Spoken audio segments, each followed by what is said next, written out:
Então, bem-vindo ao Think Tank desta semana. Como lhe prometi esta manhã, nós iremos tratar, o Joaquim Aguiar, o Jorge Parrão e o Mohamed, da Semana em Portugal, Semana de Economia. E o que é que nós temos na Semana de Economia? O Orçamento de Estado. Pergunta cimeira desta edição do Think Tank é, então, o que é que o Orçamento de Estado diz do atual estado da coligação? Em 2019, depois das eleições, vamos ter a repetição da geringonça? Quais são os sinais que o Orçamento passa nesse sentido? Ou vamos ter o PS a governar com o PST? E já agora, como vão ficar as finanças públicas? Mário Centeno vai continuar no governo ou vai abandonar o cargo para ocupar posteriormente um lugar na Europa? E era por aqui que eu queria começar. Joaquim, temos orçamento? Temos o orçamento porque é obrigatório haver orçamento sem entregar numa determinada data na Assembleia da República. Sim. Mas também temos orçamento num outro sentido, que é o sentido das receitas culinárias. Só se pode avaliar o que é uma receita culinária provando o produto que foi cozinhado. Isso quer dizer que neste receita. momento, como aqui não provou ainda o orçamento, não consegue dizer o que é que ele vale. E, portanto, só se prova o que vale uma determinada fórmula política provando cada um dos produtos que ela vai fornecendo. Um dos produtos importantes é o orçamento. Sim. O outro produto importante vão ser as eleições. Mas cada orçamento em si já nos dá uma pista sobre, por um lado, o que é que vão ser os resultados na economia e na sociedade, mas, por outro lado, o que é que vão ser os resultados no eleitorado. Sim. Ora, este orçamento tem a curiosidade de ser o orçamento do nosso descontentamento. Isto é, o nosso é entendido no sentido de que cada um dos elementos que faz parte de uma sociedade espera que o poder político conduza, oriente essa sociedade.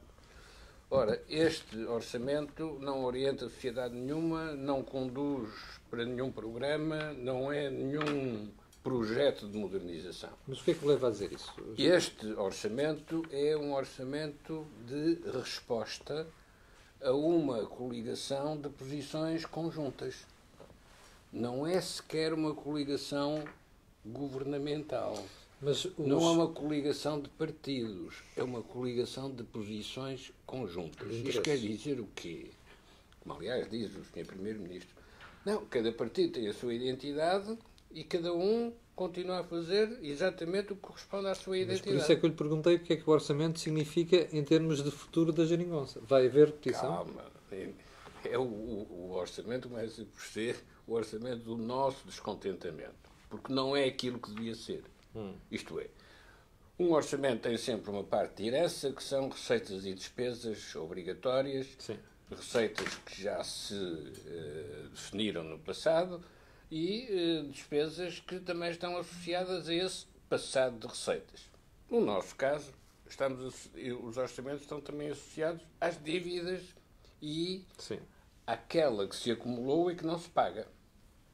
Que vamos sendo penalizados em encargos financeiros todos os anos, fazem parte do orçamento, mas o orçamento também tem de ser uma projeção para o futuro, um programa para o futuro, investimentos para o futuro.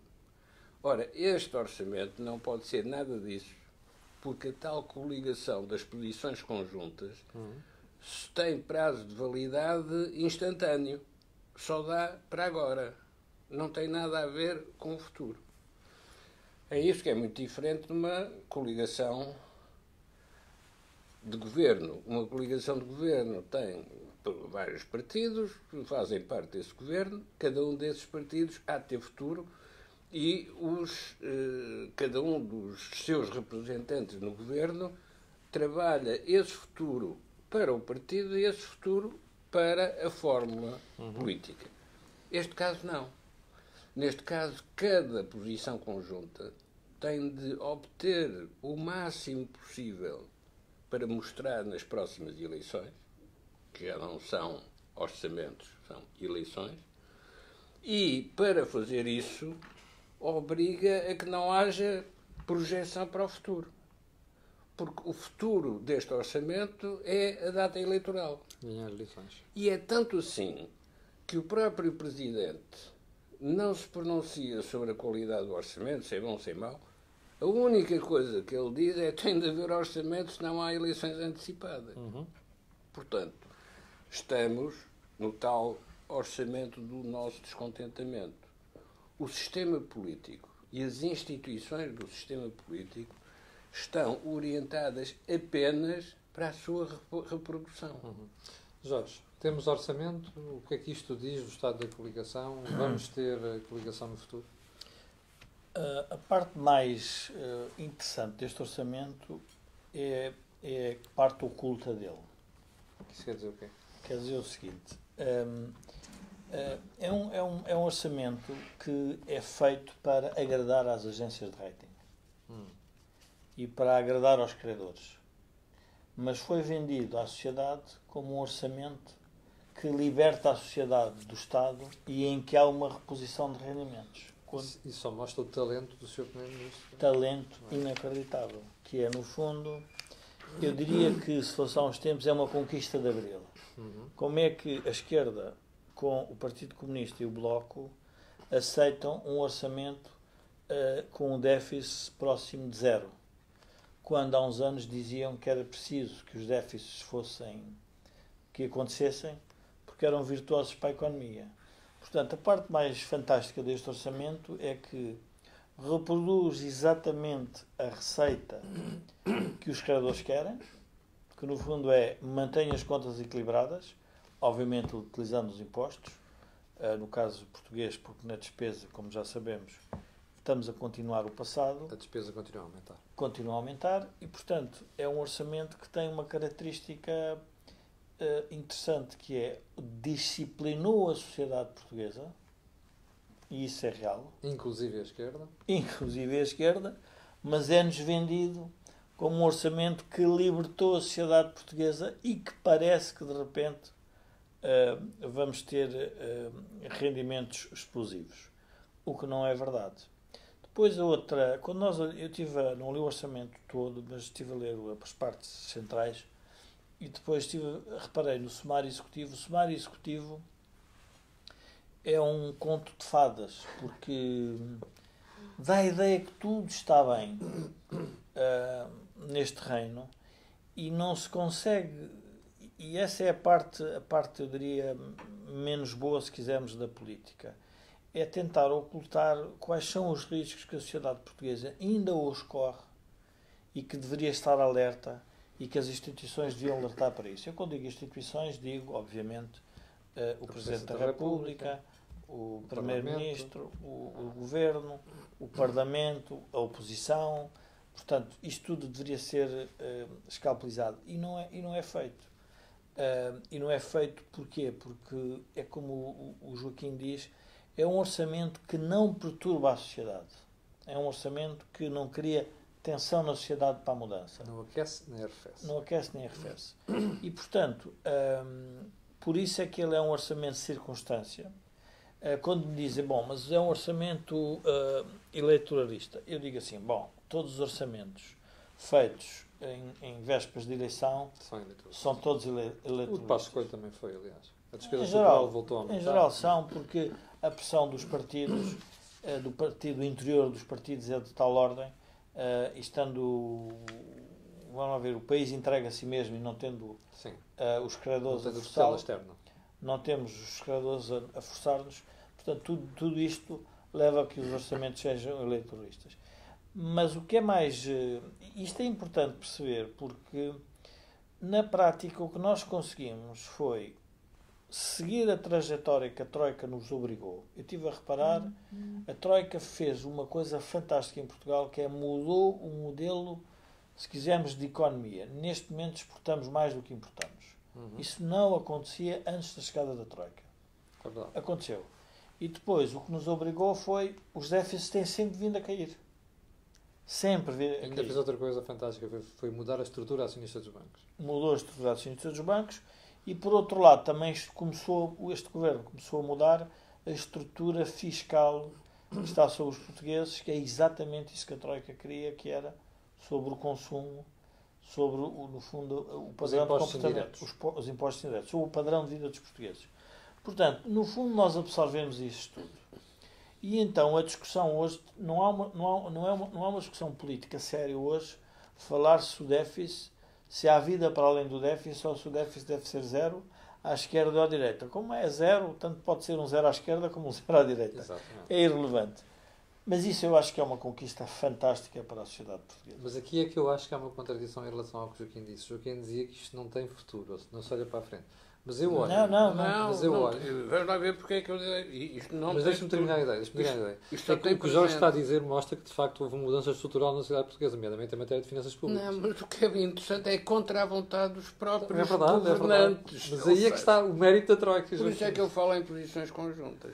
O que são. Ainda ontem, uma entrevista do Ministro das Finanças que volta a referir o seu esquema de 2015, o seu cenário macroeconómico de 2015. Bom, é que o que é interessante é que hoje tocam uma música que se recusavam a ouvir em 2015. Sim. Mas foram habituando o ouvido e hoje estão a fazer aquilo que era o que jamais aceitariam reconhecer como possível em 2015. Portanto, é este ajustamento. Por isso é que nós estivemos sujeitos a um programa de ajustamento. Ajustou tudo, até a mentalidade dos políticos.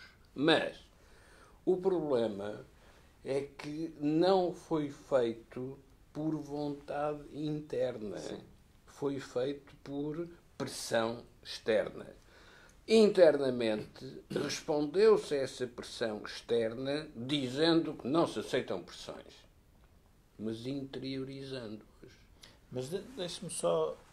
Este orçamento, mas também tem uma perspectiva que se mantém negativa, que é consolida a força dos mesmos grupos de interesse. Que é o Estado e os pensionistas. Não, o Estado, os pensionistas, os funcionários públicos. Sim. E, portanto, um conjunto se quisermos, Mas essa revolução a Troika não conseguiu interessante, fazer, Jorge. mas não conseguiu fazer. É verdade. E, portanto, o que nós temos sempre é uma luta entre impostos e entre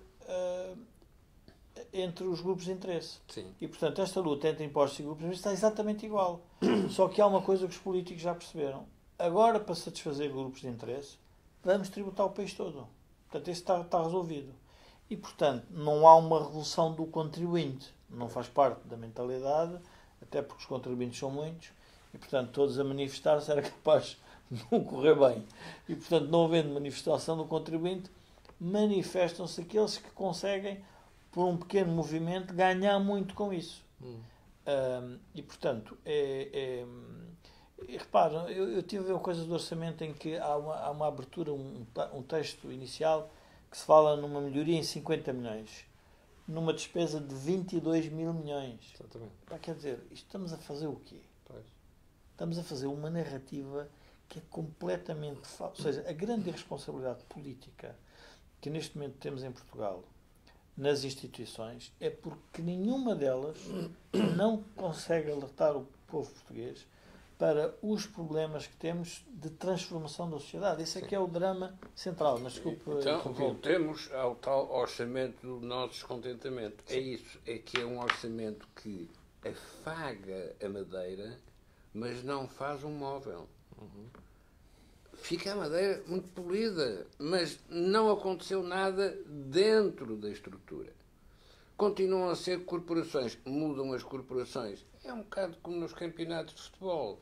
Muda quem é que vai ser o campeão este ano, mas os que são candidatos a campeões são sempre os mesmos.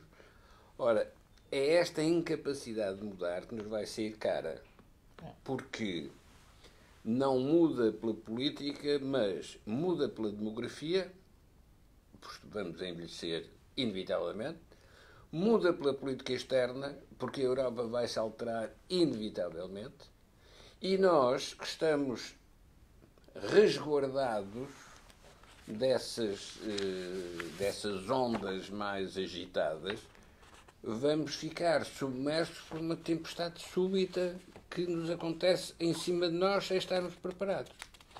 O que é que eu quero dizer com isto? Quero dizer que as posições conjuntas são a forma de fazer um colar com pérolas soltas, mas que não tem resistência para o choque, não tem consistência.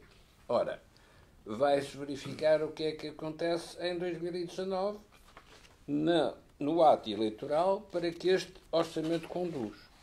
E ainda em 2019 o que acontece é uma coisa que são os interesses partidários a virem ao de cima.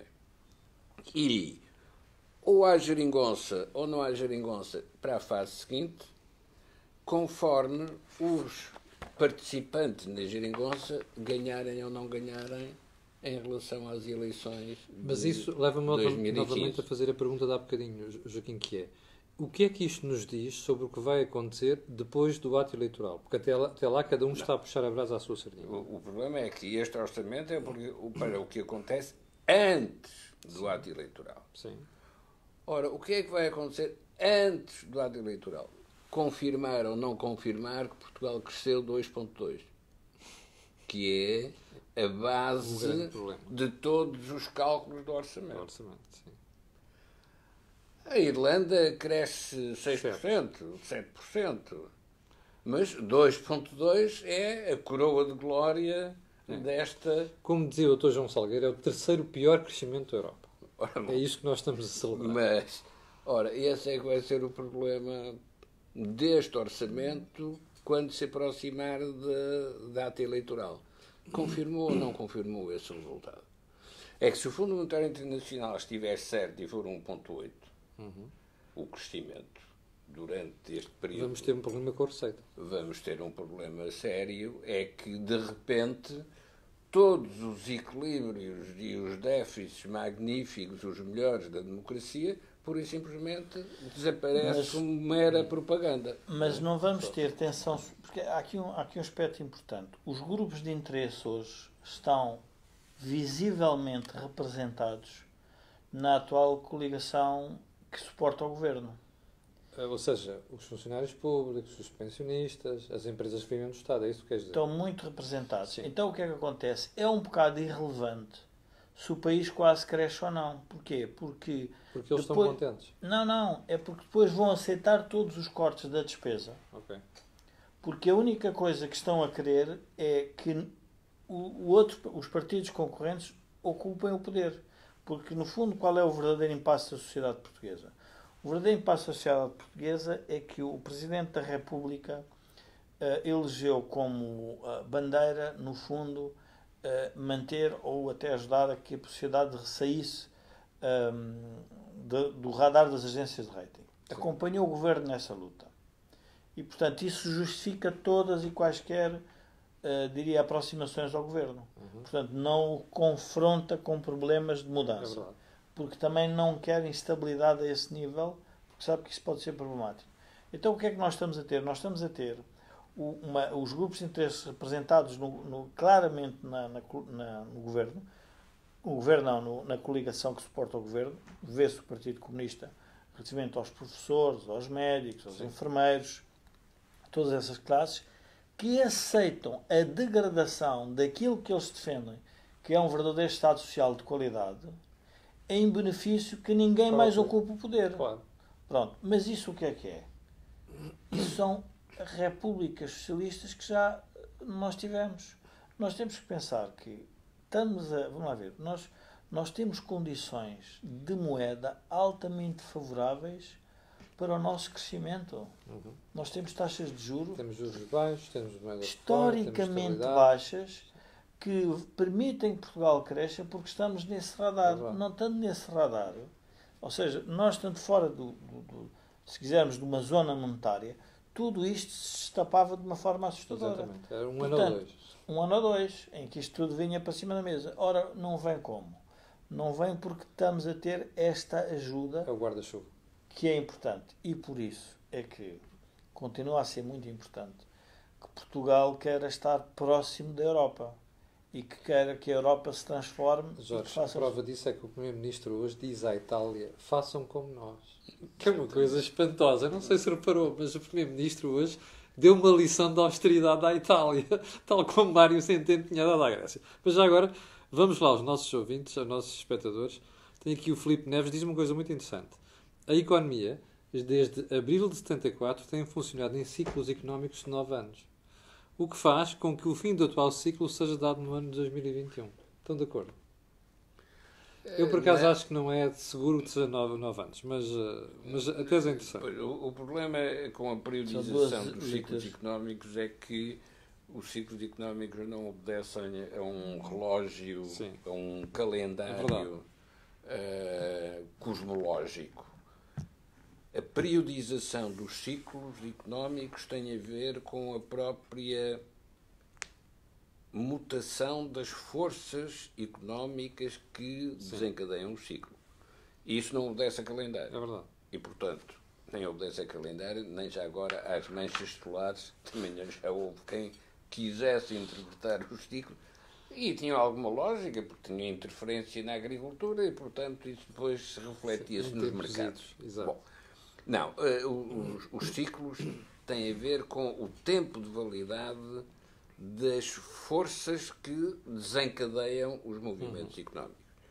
E o problema com o ciclo terminar em 2021 é que a crise europeia acontece em 2019, 2020. Provavelmente e a crise 2020. do Ocidente vai acontecer exatamente no mesmo período. Por crise do Ocidente entenda-se o quê? A crise da sociedade americana, que tem clivagens com uma violência muito superior ao que aconteceu na fase final da União Soviética, e tem à frente não um Gorbachev, mas um Trump.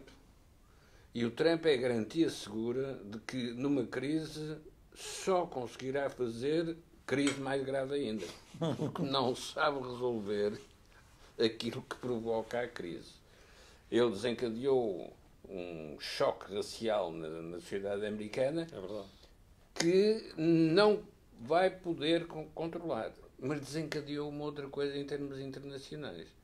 Desencadeou um regime de impunidade em que hoje são os Estados que agridem os Estados Unidos da América que deliberadamente querem que se saiba que estão a agredir os Estados Unidos da América.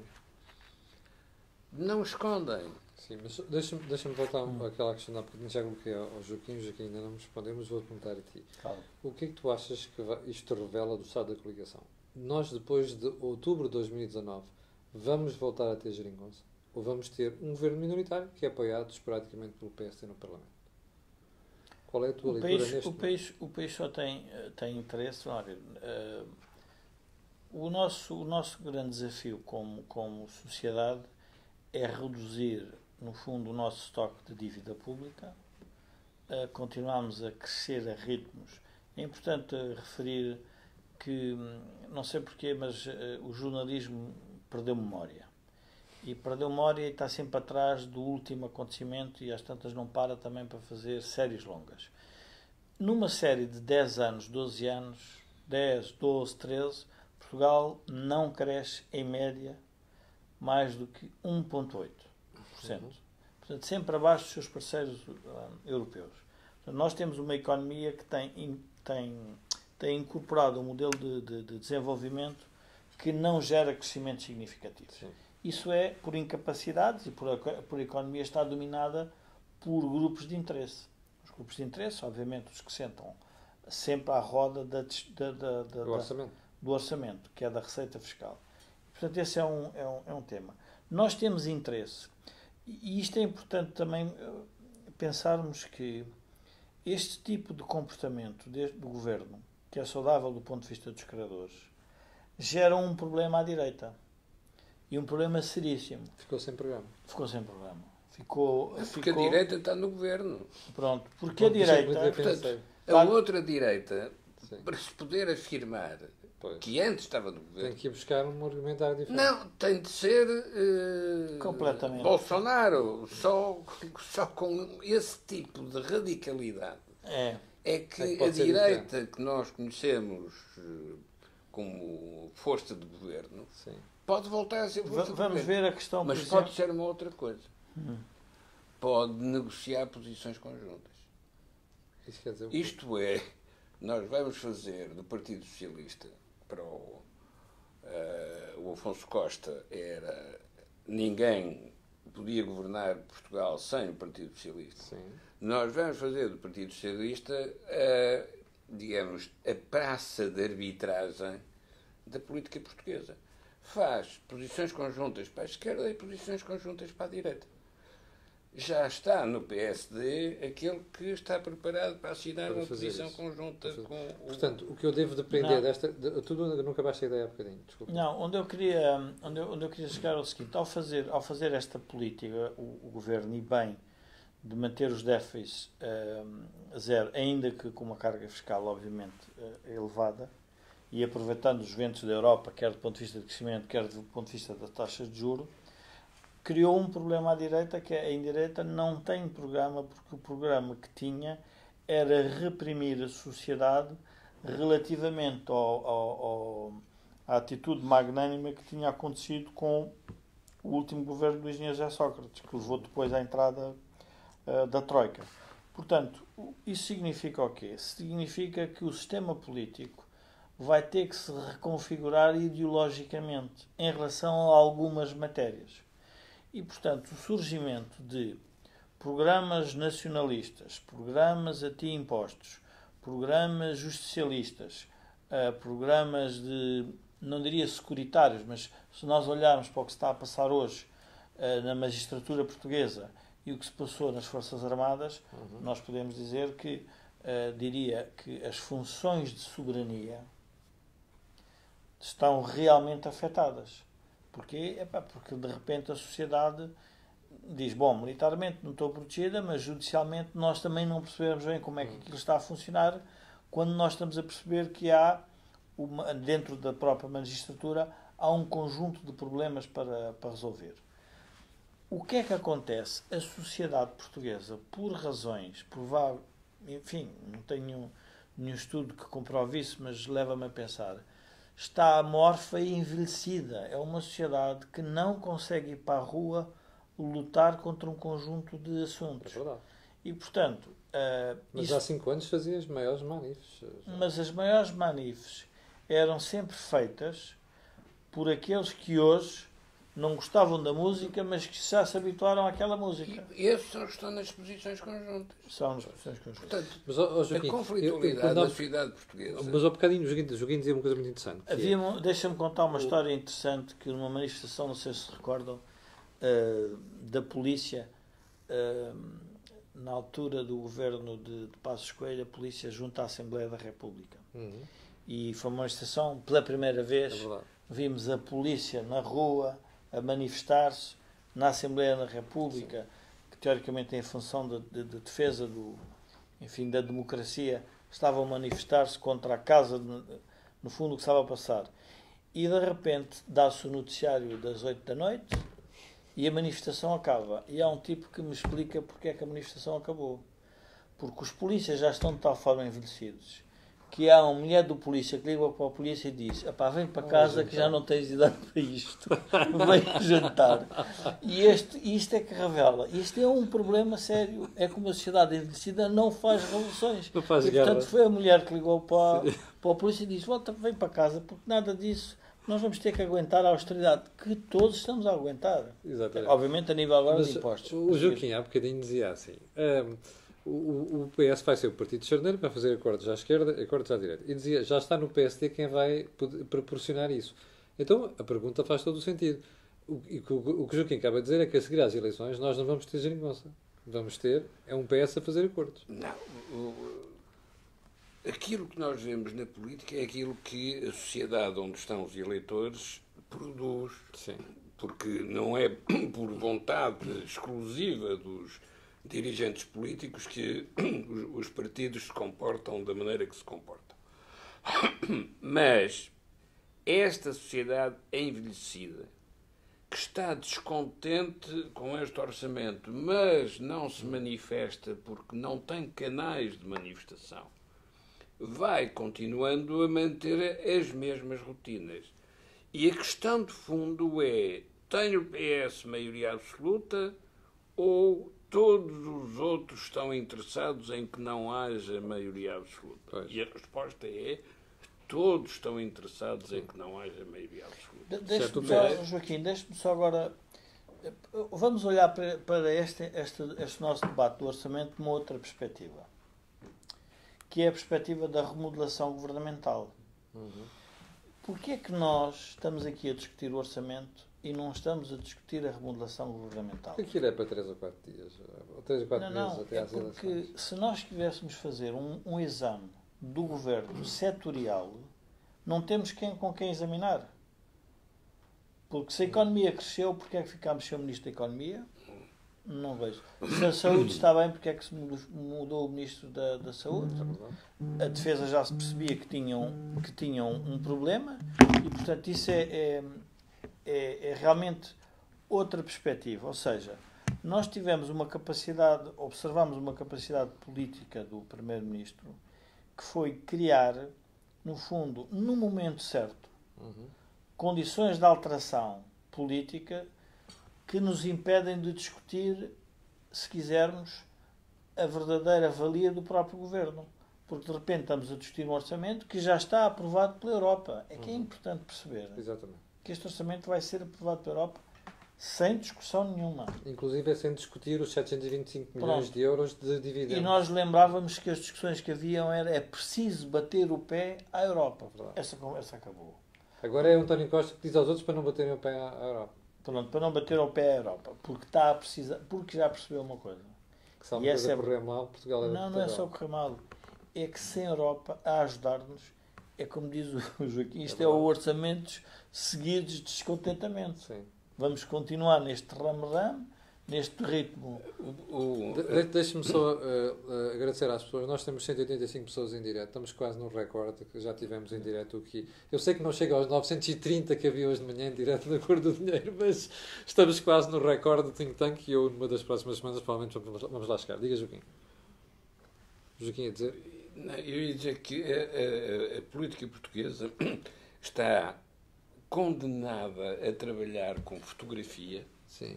E não tem os instrumentos da ecografia, da radiografia e o TAC. Sim. Portanto, nós só podemos tirar fotografias. Joaquim, tem aqui uma pergunta interessante do Ricardo Correia. Ainda não responderam a isto. Preferem que o PS ganhe com a maioria absoluta ou continuação da geringonça? Pronto, eu respondo. A fotografia. Na fotografia está sempre tudo bem, porque nós nem percebemos o que é que está por trás da fotografia, sim.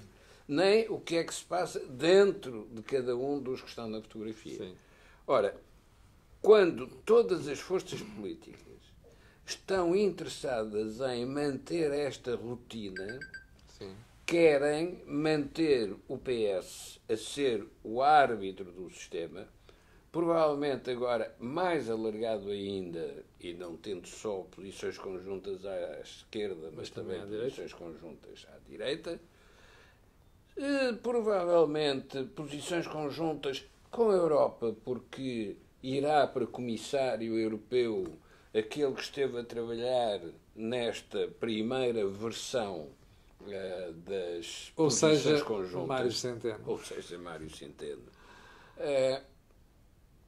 E, como todos estão interessados nisso, o que se verifica é que o próprio Partido Socialista não quer ter maioria absoluta. Mas acredita mesmo? E estimula a crítica interna para que não haja essa ameaça. Isso é uma boa tese. Porque então lá ia a habilidade que... Mas Jorge, isso faz-me lembrar o que Paulo Portas disse na TV no domingo à noite, que se fosse ele, preferia não ter maioria absoluta. Não, a maioria absoluta neste momento mas há uma coisa que este governo está a proporcionar. É a reorganização à séria da direita. Porque se a direita esperar tranquilamente, seja qual for o movimento, porque, contrariamente, a pergunta é quem é que está refém de quem? E nós vemos, bom, está o Partido Socialista refém do Bloco de Esquerda e do Partido Comunista, ou vice-versa. Não, são os três reféns uns dos outros. E, portanto, três entidades a cozinhar uma sopa, a escolher os ingredientes, realmente sai uma sopa da pedra. Aquilo até é agradável, mas falta-lhe ali alguma identidade que nós não conseguimos encontrar. E, portanto, sendo uma sopa da pedra, nós vamos comer porque tem tudo para toda a gente. Sim. Mas falta-lhe identidade. Ora, isso vai permitir que a direita vai ter que parar, esperar, pensar o que é que quer fazer, porque aquilo que era o seu discurso morreu. E com isto chegamos ao fim do programa de hoje. Eu vou prometer já qual é o tema da próxima semana, depois de ouvir estes dois senhores aqui no final. Que é, afinal, o que é que tem que ser a direita para voltar a ser apelativa ao eleitorado? Não respondam já, eu sei que vocês têm ideias. Não. Aproveito para dizer que nós brevemente chegámos a um recorde, há bocadinho, depois de eu ter falado. Na próxima sessão tenho a certeza absoluta que nós passaremos as 200 pessoas a ver o programa em direto. Mas eu espero por si aqui na próxima semana, porque vamos analisar, então, qual é que deve ser o papel da direita portuguesa face a esta usurpação do espaço por parte da esquerda. Foi um gosto estar aqui consigo. Como disse há bocadinho, voltaremos na próxima semana, provavelmente à mesma hora, mas eu anunciarei isso no próprio dia de manhã. Quanto a nós, voltamos a ver-nos amanhã às 8 da manhã. Para o final, só lhe vou pedir o que peço sempre. Ponha um gosto e faça partida nas redes sociais, porque é a melhor forma de divulgar este tipo de informação. Obrigado, até amanhã.